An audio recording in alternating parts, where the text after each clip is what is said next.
अगर हम आज आपसे पूछें कि आप पुनर्जन्म में विश्वास करते हैं, तो कुछ लोग कहेंगे हाँ और कुछ लोग इसमें विश्वास नहीं करते हैं। लेकिन आज हम आपको एक ऐसी दिलचस्प घटना के बारे में बताने जा रहे हैं जिसे सुनकर शायद आप पुनर्जन्म की कहानी में विश्वास करने लग जाएंगे। तो चलिए जानते हैं आज की कहानी के बारे में। इंग्लैंड के हैक्सम में दो जुड़वा बहनें अपने परिवार के साथ रहा करती थीं और समय के साथ बड़ी हो रही थी, जिनका नाम था जोआना और जैकलीन।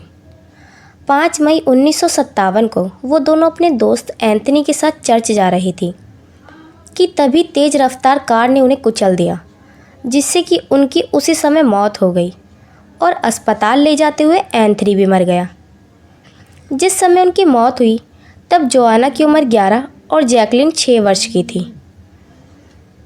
बच्चियों के माता पिता फ्लोरेंस और जॉन पलक पर उनकी मौत का इतना गहरा असर पड़ा कि दोनों ही उनकी मरने की बात को स्वीकार ही नहीं कर पा रहे थे।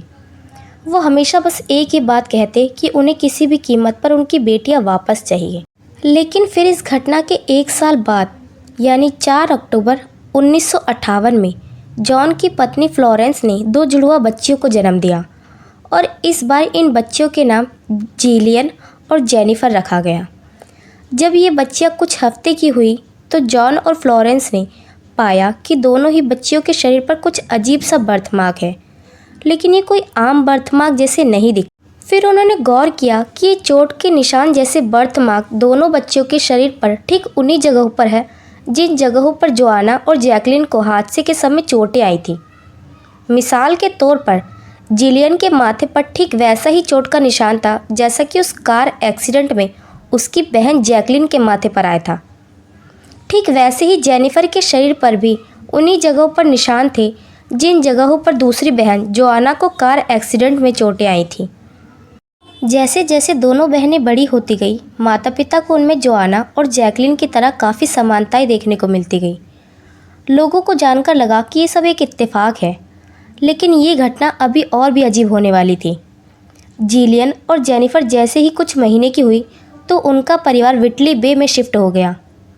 फिर जब वे दोनों 4 साल की हुई तो परिवार वापस हैक्सम शहर लौट आया। फिर लगातार कुछ ऐसी घटनाएं होने लगी जिसे देखकर हर कोई हैरान था। दरअसल जिलियन और जेनिफर जब भी सड़क पर किसी कार को देखती थीं तो वे काफ़ी घबरा जाती थीं और ज़ोर ज़ोर से चीखने लगती थी कि वो कार हमें कुचलने आ रही है। एक दिन जॉन ने दोनों बहनों को जोआना और जैकलीन के पुराने खिलौने दिए खेलने के लिए। बता दें कि जॉन और फ्लोरेंस ने जिलियन और जेनिफर को उनकी मरी हुई बहनों के बारे में कुछ नहीं बताया था। जॉन और फ्लोरेंस उस समय हैरत में पड़ गए जब दोनों बच्चियों ने खिलौनों को देखते ही उन्हीं नामों से पुकारा जो नाम खिलौनों को जोआना और जैकलीन ने दिए थे। इतना ही नहीं, उन दोनों बच्चियों को उस स्कूल का नाम भी पता था जिस स्कूल में जोआना और जैकलीन पढ़ा करती थी। इसके अलावा इन दोनों बच्चों को हैक्सम शहर के कई लैंडमार्क्स, नाम और रास्ते पता थे। दोनों बच्चियां अक्सर ऐसे खेलते खेलते एक्ट करती थीं जैसे उन्हें रोड पर चलते चलते किसी ने टक्कर मार दी हो। उनकी इस खेल को देखकर सबको ऐसा लगता था कि दोनों बच्चियां उसी एक्सीडेंट को दोहरा रही है जिसमें उनकी दोनों बहनें जोआना और जैकलीन की जान चली गई थी। ये सारी घटनाएं काफ़ी चौंकाने वाली और बेहद रहस्यमयी थी। वही पुनर्जन्म में यकीन ना करने वालों के लिए घटना काफ़ी दिलचस्प थी। यह सब देखकर जिलियन और जेनिफर के माता पिता, आसपास के लोगों को यकीन हो गया कि ये पुनर्जन्म की एक ऐसी घटना है जिस पर यकीन करना थोड़ा मुश्किल है।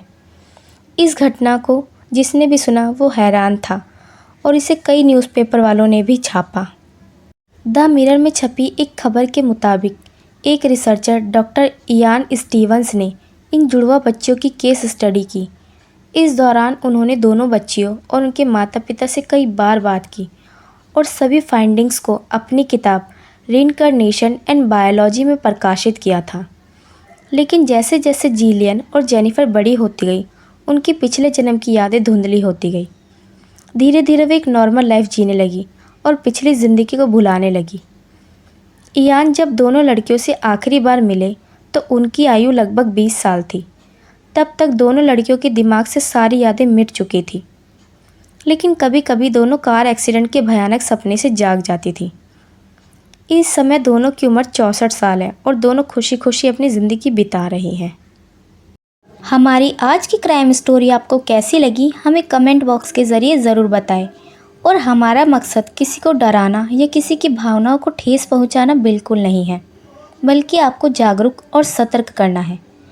मिलते हैं जल्द ही एक नए केस के साथ। तब तक अपना व अपनों का ख्याल रखें, खुश रहें और हमारे चैनल क्राइम कॉन्सेप्ट को ज़रूर सब्सक्राइब करें। धन्यवाद।